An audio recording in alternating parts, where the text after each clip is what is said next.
Saya sekarang sudah bersama dengan Saudara Najmi Barizan dari Ikatan Senat Mahasiswa Kesehatan Masyarakat Indonesia untuk menyampaikan orasi dan keprihatinannya tentang angka perokok anak di Indonesia. Untuk itu saya langsung mengundang Najmi untuk bisa menyampaikan orasinya. Silakan Najmi. Baik, Assalamualaikum warahmatullahi wabarakatuh. Salam Om Swastiastu, Namo Buddhaya, salam kebajikan untuk kita semua. Selamat pagi kawan-kawan sekalian yang ada di dalam layar ataupun yang ada di lapangan langsung. Di sini saya berdiri di hadapan layar ini menyuarakan berbagai macam suara yang dimana di dalam suara tersebut kami sampaikan, kami gaungkan, kami keluarkan di dalam rangka untuk menghabarkan, memberitakan persoalan daripada negara kita, persoalan rakyat Indonesia yang hari ini sudah jelas-jelas berada di dalam ancaman yang begitu sangat besar, yang dimana di dalam ancaman ini kita sama-sama melihat bahwasannya rakyat Indonesia hari ini sedang tertusuk. Rakyat Indonesia hari ini sedang terus teraliri oleh sebuah racun adiktif yang terus merenggut dan juga merampas kebahagiaan mereka dan juga kesejahteraan mereka di setiap hari ini, di setiap menitnya, di setiap detiknya, tanpa pernah mereka sadari bahwasannya ada satu barang haram itu yang terus meracuni mereka.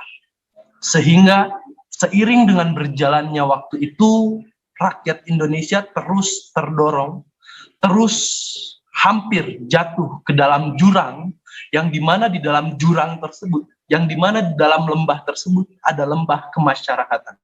Di dalam lembah tersebut ada lembah kemelaratan, yang dimana di dalam lembah kemelaratan itu dapat diakibatkan oleh satu barang haram yang menjijikan tersebut, yang biasa kita sebut sebagai rokok. Yang dimana di dalam persoalan rokok ini kita melihat bahwasannya rakyat Indonesia banyak terbelenggu, rakyat Indonesia banyak terpenjara oleh sebuah jeruji besi yang tidak terlihat, namun jeruji besi itu nyatanya dapat dirasakan oleh rakyat Indonesia. Yang dimana diakibatkan oleh terpenjaranya rakyat Indonesia, diakibatkan oleh jeruji adiktif itu, rakyat Indonesia hari ini lebih memilih untuk membeli rokok ketimbang harus membeli produk-produk makanan yang mungkin memiliki zat gizi protein hewani yang sebetulnya dapat menunjang kualitas gizi mereka. Atau juga demi zat adiktif itu, rakyat Indonesia kebanyakan lebih memilih untuk merusak daripada persoalan lingkungan yang ada di sekelilingan kita.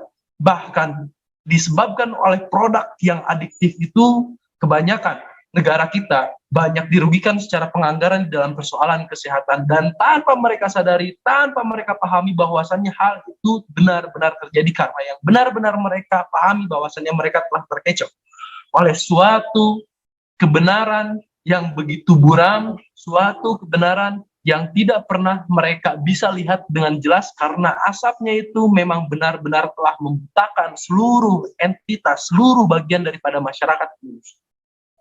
Oleh karena itu, kita sebagai orang-orang yang telah melihat, orang-orang yang telah menyaksikan kebenaran ini secara benar, secara nyata, secara objektif, perlu menyampaikan kebenaran ini, meskipun kebenaran ini memang terasa pahit.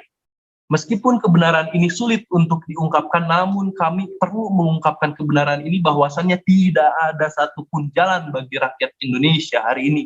Tidak ada pun satu jalan alternatif bagi negara ini yang dapat bisa mengeluarkan negara kita dari mara bahaya yang maha besar ini, terkecuali merevisi PP 109 yang dimana di dalam revisiannya itu banyak mencantumkan nilai-nilai fundamental, yang dimana di dalam nilai-nilai fundamental tersebut banyak menyebutkan prinsip-prinsip kemasyarakatan, yang dimana di dalam prinsip itu nilainya dapat melindungi rakyat Indonesia dari segala macam persoalan yang menyangkut pada persoalan pertembakauan, yang dapat menyangkut bahkan di dalam persoalan rokok elektronik sekalipun, yang dimana dengan hal itu rakyat Indonesia dapat terjaga keamanannya, dapat terjaga kesejahteraannya, dapat terjaga keamanan hidupnya, bahkan nilai-nilai kemanusiaannya dapat terjaga karena apa yang kemudian kita jaga, apa yang kemudian kita gaungkan hari ini adalah nilai-nilai yang tertinggi, yakni nilai kemanusiaan.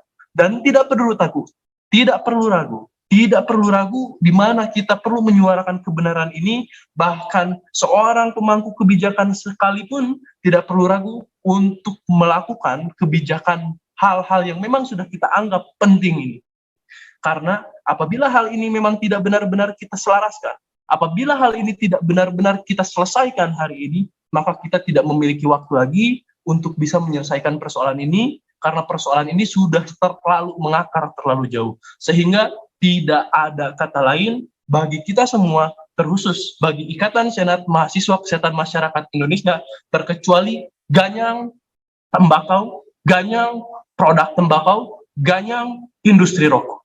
Tidak ada kata lain terkecuali itu, dan kami tidak melakukan segala macam bentuk diskusi dan juga lobbying terkait hal itu. Ini adalah hal yang kemudian kami anggap sebagai prinsip, tidak ada tawar-menawar di dalamnya. Kiranya begitu yang bisa saya sampaikan, kurang lebih mudah-mudahan dapat didengar oleh pemangku kebijakan dan juga dapat diselaraskan, dapat diaminkan sesegera mungkin, karena apabila tidak pun kami akan selalu bertumbuh, kami akan selalu berkembang, kami akan selalu beranak pinak setiap harinya, setiap menitnya, dan kami akan bekerja hand in hand, kami akan bekerja sama, lalu pada akhirnya we shall overcome. Itu yang bisa saya sampaikan. Wabillahi taufiq wal hidayah. Wassalamualaikum warahmatullahi wabarakatuh. Waalaikumsalam warahmatullahi wabarakatuh. Terima kasih Najmi. Komitmen anak muda untuk menyuarakan kebenaran, tidak ada timbang-timbang lagi. Ini saatnya pemerintah yang menunjukkan bukti nyatanya perlindungan terhadap anak, perlindungan tentang generasi mendatang.